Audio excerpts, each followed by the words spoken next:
When I asked why he unilaterally made a family card for his in-laws, Robert laughed and said, "Because they're my family, of course they should have a family card, right? Got a problem with that? If you knew who took you in when you were all alone, you wouldn't be able to say such things, would you?" I was taken aback by his arrogant tone, which I had never heard before. Was Robert always this kind of person? "If you're grateful, you should do more for my family. Then I'll acknowledge you as part of the family. Until then, it's like you're on a provisional license." I had never heard of such a thing as a provisional phase in marriage. Robert pressed further, seeing me silent. "In other words, you're not yet a formal member of the family. If you don't like it, you can leave any time, okay? For now, our family is just the 5 of us. Useless parasites, out." Understood. After I immediately canceled all our joint credit cards and moved out. My name is Emily Wilder. 27 years old. I'm a freelance illustrator. I used to work as a designer for a major advertising agency, but I went independent 2 years ago when I got married, and now I work from home. My parents died in an accident when I was young. I was taken in by my maternal grandparents, but when I went to college, I moved back to the apartment near the city center where I lived with my parents, and I've been living there ever since. I met my husband, Robert, at the Italian restaurant where he worked. It was a place with a nice atmosphere, reasonable prices, and good food, so my colleagues and I started stopping by frequently. That's when Robert, the handsome waiter, became a topic of conversation. Robert was indeed good-looking. The manager once laughingly said that a good percentage of the regulars came for Robert, and it was easy to see why. I won't deny that I became one of Robert's fans because I thought he was cool. He was that much of a standout. However, for some reason, we rapidly grew closer, and before I knew it, we were being called a couple, and to my surprise, we ended up getting married. I don't remember much about that time. It's almost like I was drunk, and when I sobered up, there was a man I was calling my husband next to me. But even so, I loved Robert at that time and was happy. When I got married, I quit the company where I had been working as a designer and went independent. It was an amicable resignation, transferring the work I had been doing at the company to a freelance basis. Robert continued working at the Italian restaurant, with different working hours each day, sometimes late into the night. It became a bit difficult to keep working as usual, and I had always wanted to go independent, so I decided to take the plunge. "It's a good idea, Emily. It'll be easier on you, and it's good to keep doing the work you love." Robert agreed, and that's how our newlywed life started. We both didn't like flashy things, so we decided not to have a wedding ceremony and just register our marriage, meeting each other's families for a face-to-face greeting. Robert went to work, and I worked and did household chores at home. Our schedules were irregular, but we kept in touch and waited for each other to come home for meals. It was a happy and fun everyday life, and I thought, marriage is nice. But about a year after getting married, Robert suddenly said this, and everything fell apart. "My family wants to come over, is that okay?" he asked. Of course, I said it was fine. I had only met and briefly talked to Robert's family during our initial greeting, so I thought this would be a chance to get to know them better. Having lost my parents at a young age, I had always admired Robert's large family. But when his family of 4 arrived, I was left speechless. "Hey, which room is mine?" his sister asked as soon as she entered our house. Robert's sister, 32 years old, was 5 years older than both Robert and me, and I had heard she worked at a local supermarket. I was shocked by her rude manner, so different from the polite greeting she had given me when we first met. Robert's 18-year-old sister was also there, but in contrast, she didn't say a word and just stood there silently. I remember. She barely spoke when we first met for greetings. Hastened by Robert's sister, I showed the 2 sisters to the guest room, and Robert's parents to the room, which used to be my parents' room. It was the only Japanese-style room in the apartment, so I thought it would be best for them. After settling into their rooms, Robert's sister declared, "Well, since we're going to be living here together, you better start serving our family properly. I was confused by what she meant, but when I looked at Robert for help, he was laughing in a way I had never seen before. It turned out his family had given up their own home and moved into my apartment without my knowledge. Sorry, apparently our family home suddenly had to be vacated, and they had nowhere to go, he explained. I wish he had told me earlier, as I had assumed it was just for a day or two, and this was really inconvenient. When I mentioned this to Robert, trying not to upset him, he looked down and apologized. Anyway, please just until they find somewhere else to go. I couldn't say no. How could I turn away people in need, especially the family of someone important to me, without even a place to go?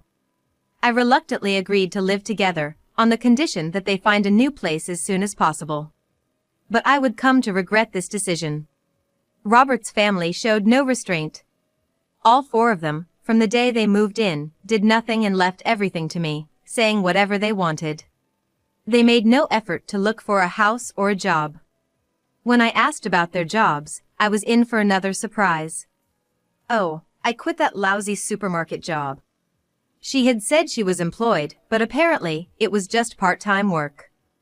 I had assumed she was a full-time employee due to her age, but she revealed she hadn't had a steady job since high school. Robert's parents were also in part-time jobs and had quit before coming here.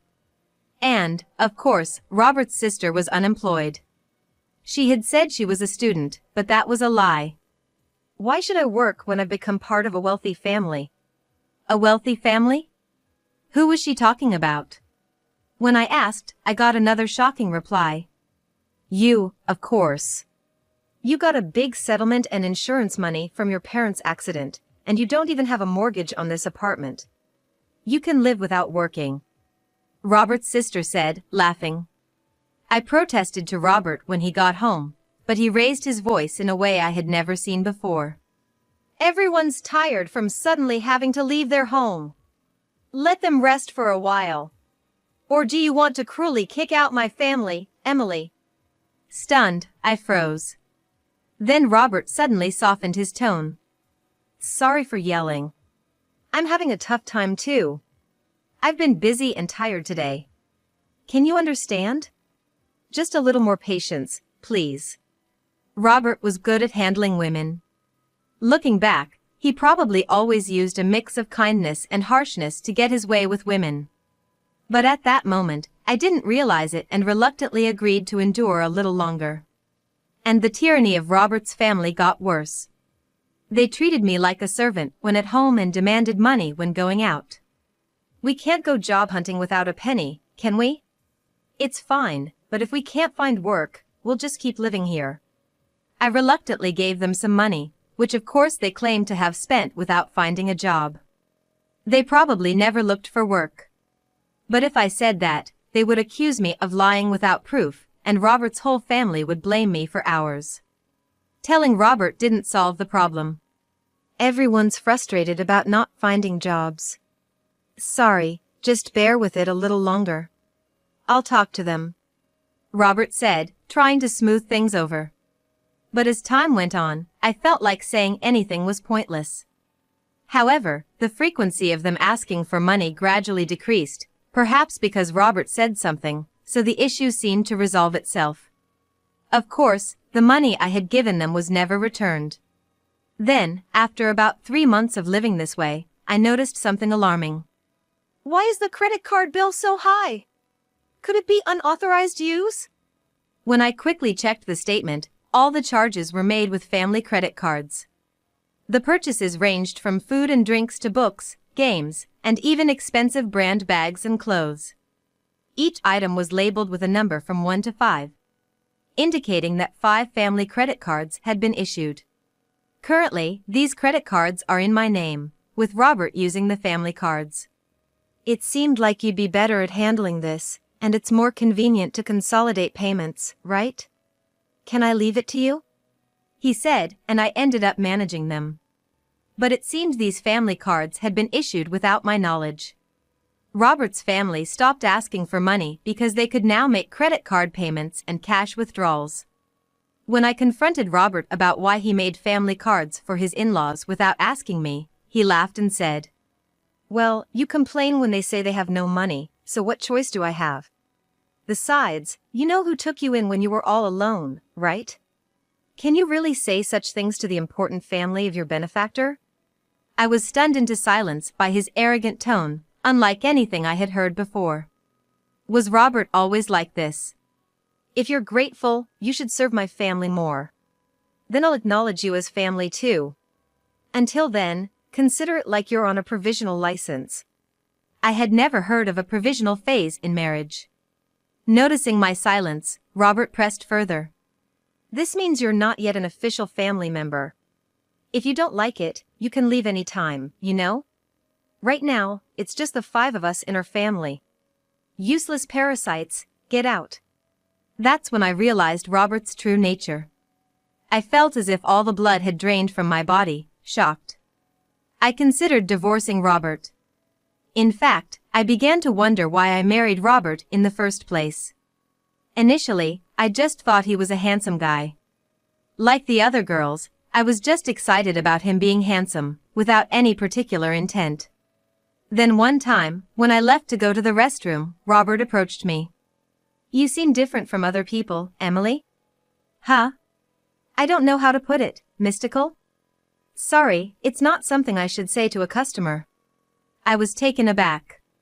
That continued, and I gradually started to notice Robert. Maybe that was his strategy to make me like him. Thinking about it calmly, it started to make sense. I remember, when Robert came to our table for small talk, a colleague jokingly said I was a wealthy heiress living alone in a condo. It was right after that he started talking to me. Probably, he was after my wealth and this condo. Robert wasn't really my type. To put it nicely, he was modern. To put it bluntly, he seemed somewhat frivolous. I liked mature men who could talk quietly and seriously, but I ended up falling for Robert. I always found that strange. Robert was the so-called handsome guy. It must have been easy for him to charm a woman, especially someone like me, not used to men and newly into the workforce. I fell for his tactics and ended up marrying him. The thought made me so frustrated and embarrassed, I felt like destroying everything in the house. But I wasn't foolish enough to act on that impulse. I decided to get revenge, somehow. For that, I needed to endure this life a little longer. Like Robert manipulated me, I would control his entire family. The condo we live in was bought by my father with a mortgage soon after I was born. It wasn't very expensive back then, but the area developed rapidly with a new shopping center nearby, and now it's considered a luxury condo. My parents, hoping for more children, bought a spacious condo. That's why there's enough room even with Robert's family moving in. But even with its decent size, having Robert's family around is a nuisance for me, working from home. I'm enduring this only for the sake of revenge. As Robert's sister said, there's no mortgage payment for this condo. When I was 3, both of my parents passed away. In a car accident. They died on their way back from my paternal grandfather's funeral, after colliding with a speeding car on the freeway. That day, I was supposed to go with them, but I had caught the flu that's going around and had a high fever. So, my maternal grandparents came to the condo where we lived with my parents to take care of me, leaving me as the only one who survived. The mortgage payments were covered by the group credit life insurance. So the only housing costs I pay are the management fees and property taxes. Robert, seeing the amount, said he would contribute just a bit more than that to our household expenses. There's no mortgage, so if I put in that much, we should manage Emily's income, right? We'll each use our own earnings for personal expenses. Sounds good, doesn't it? I agreed, thinking maybe he was right. Until then, I had been paying for everything by myself, so I thought his contribution would lighten my load. Looking back, it was foolish, but at the time, I was blinded by my love for Robert and just went along with whatever he said. Robert probably thinks he's the head of the household and the one supporting me. Which is why he can so easily call me a parasite. But in reality, it's different. I pay for most of the expenses like utilities, food, social expenses, and entertainment.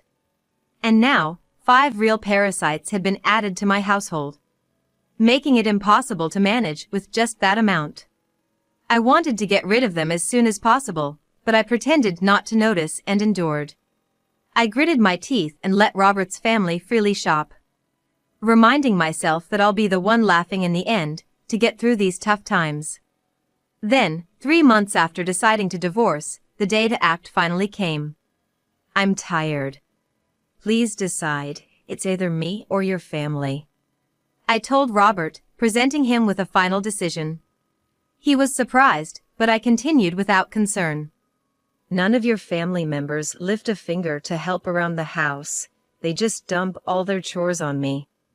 You know I work from home. I'm not just playing around.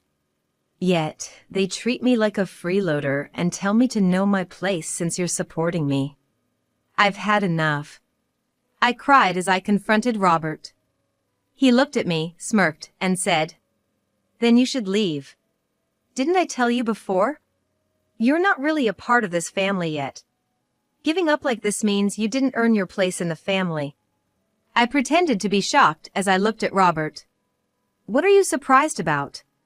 If you can't live with my family, then you're the one who has to leave. Oh, and since I'm not at fault, I'll take this apartment as alimony. And I'll take half of your savings as part of the property division." Ah, so that was his aim all along. That's why his whole family kept harassing me, trying to drive me out. I knew it, but hearing it outright was still a shock. It was someone I once loved and even married. But thanks to this, I made up my mind. Fine, I said, deciding to divorce Robert. But this condo is mine. And I'm not at fault either. What did you say? The reason for the divorce is you allowing your family to live with us without consulting me, and your family ignoring me. I said it firmly to Robert. He seemed shocked that I outright rejected his proposal, not expecting such a response. It made sense, as I had always complied with his demands since our marriage. Thinking back on it, it made me angry. I don't want to spend another second with you all, so I'll leave now, but you should also prepare to leave. It's a joke, right? This is our home, we won't leave. Ever heard of residential rights? You can't just force people out who live here. Robert shouted. Ignoring his ranting, I left the house and went to my grandparents' place. I explained everything and asked if I could stay until things were settled.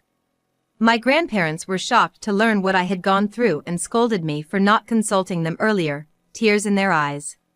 Grandma, Grandpa, I'm sorry for worrying you. But I'll be okay now. You know, I might look docile, but I'm not really, I said with forced laughter, tears in my eyes. The day after I left the apartment, Robert contacted me right away. Hey, what's this all about? What are you referring to?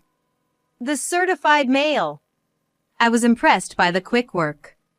I had left the divorce proceedings to a lawyer, and when I told them yesterday that I was leaving the house, they arranged for everything to be delivered today. I'm not paying any alimony, and I'm not leaving the condo, just so you know, Robert declared. But legally, you have an obligation to pay, and you don't have the right to continue living in that apartment, I responded. What are you talking about? That apartment is mine too, since we're married. If you insist, then pay me half its value to buy me out. Such an absurd claim. Talking like this is getting us nowhere. Please communicate through my lawyer from now on, I said, ending the call. I knew he would probably call again tomorrow, but I had no desire to talk anymore today. As expected, he called the next morning. Hey, what's this all about? He repeated the same line as yesterday. No creativity at all. What are you referring to? The card's not working. What did you do? What I did was cancel it. That card was mine, and you were just using the family card, remember? Indeed, before leaving the house, I had switched all the contracts from that card to another and canceled it. Of course, the family cards would stop working when I cancel mine. I was paying for it, too. Yes, you paid the apartment's management fee and property taxes. Just for the first 2 months. It's not much, but I can deduct that from the alimony if you like. When I mocked him like that, I heard some indistinct shouting from the other end of the phone. That's right, Robert only paid the agreed amount for just 2 months. He made various excuses about the store and whatnot, always finding a reason to ask me to wait, but then he stopped paying altogether. If he forgot and thought he was still paying, that's some poor memory. But I didn't care anymore. He's someone I'm cutting ties with, his memory doesn't matter to me. That's the situation, so please pay your half of the living expenses I've been covering. I've kept a detailed household ledger, which I'll submit as evidence. Then divide the savings properly. It's marital property, he demanded. Yes, I understand. Let's split it accordingly.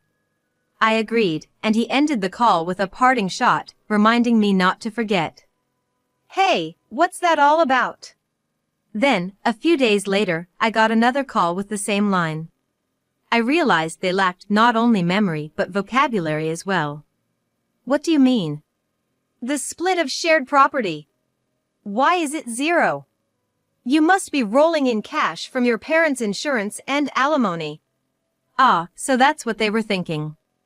I patiently explained that my savings before marriage weren't part of the shared property, and since we had no savings after marriage, it naturally amounted to 0. Don't lie to me. If you think I'm lying, why don't you consult with someone? Anyway, from now on, please communicate through my attorney. I won't be speaking to you directly anymore. Goodbye. I said that, hung up the phone, and blocked Robert's number. 2 months after I left the house, Robert and his family finally moved out of the apartment. Not because they had a change of heart, but because they couldn't sustain their living. Naturally, Robert's income alone wasn't enough for a family of 5. They were used to shopping extravagantly with my card, telling them to cut back now was impossible. I had let them use the card intentionally for this. Knowing them, I was sure it would come to this. His family started pestering Robert for shopping money, and when he refused, they began stealing from his wallet. Even when Robert got mad, they blamed him for kicking me out. To top it off, the electricity, gas, and water were all shut off. Of course, I had arranged for that, since I had no plans to live there for a while.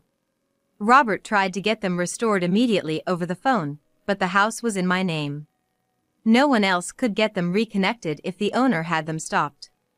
During the hot summer and early fall, his family couldn't bear the extreme heat and eventually left the condo. Where they went, I neither know nor care. Robert tried to stay till the end, but eventually gave up due to the lack of electricity and the inability to bathe. The divorce proceedings went faster than expected. Not because Robert had a change of heart, but because he messed up. He cheated on me while we were still married. Or rather, he had started making moves on someone thinking he could kick me out soon. He bragged about owning a luxury apartment in a prime location downtown, luring young girls there. It's surprising he did this while his family was around, but he had a history of such behavior, so they didn't mind. He was handsome, so I suspected he might do such things. Before leaving, I had installed cameras in several places in the house, which captured all the evidence. Maybe he underestimated me, but he really did disrespect me. He brought his family into my home without my permission, made a family card and left me the bill, kicked me out, and cheated on me. I demanded a hefty sum in alimony for all these. When Robert saw the amount, he turned pale and desperately pleaded for reconciliation, but I had no such intentions. Knowing he couldn't pay, I made him borrow as much as possible from his company and took whatever I could get. When I threatened to sue him for fraud over the family card, he reluctantly agreed to my terms. Well, I hope he does his best to pay off his debt. The divorce is finalized, and I'm still staying at my grandparents' place. I haven't decided what to do with the apartment yet. I might sell it. I treasured it because my parents left it to me, but since they passed away when I was very young and I have no memories of them, plus all this has happened, I think they'd understand if I let it go. My work as an illustrator is picking up. I might live alone again, but it's a good time for that. I can work just fine staying at my grandparents'. I'll depend on them a little longer, then move forward with strength. Next time, I won't be fooled by a man who's only good looking. I hope to find a partner I can share my life with.